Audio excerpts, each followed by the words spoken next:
మళ్ళీ నేను పక్కవాడు 2 అంతస్తులు వేసాడు, మనం 3 అంతస్తులు వేయాలి. వాడు డూప్లెక్స్ కొన్నాడు, మనం త్రీప్లెక్స్ కొనాలి. వాడు త్రీప్లెక్స్ కొన్నాడు, మనం కాంప్లెక్స్ కొనాలి. ఈ దరిద్రం వదిలేయాలి. ఇక్కడ ఇవే మాటలు పిల్లల ముందు నడుస్తున్నాయి. ఆస్తులు సంపాదించడమే ఎంతసేపు.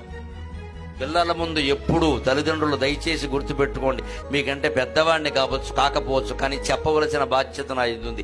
పిల్లల ముందు మన ఆస్తులు చెప్పకూడదు, మన అప్పులు చెప్పకూడదు. ఆస్తులు చెప్పామా గర్వం పెరుగుతుంది, అప్పులు చెప్పామా నిర్వీర్యం అయిపోతారు. రెండూ చెప్పకూడదు.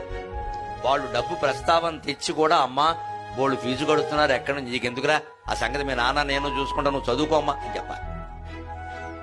మనకెక్కడ మొన్న మొగిదీపట్నంలో 100 కోట్లు పెట్టి ఎకరం కొన్నది మనమే, నోరు మూసుకోమని చెప్పాలి, మనం కాదని చెప్పాలి.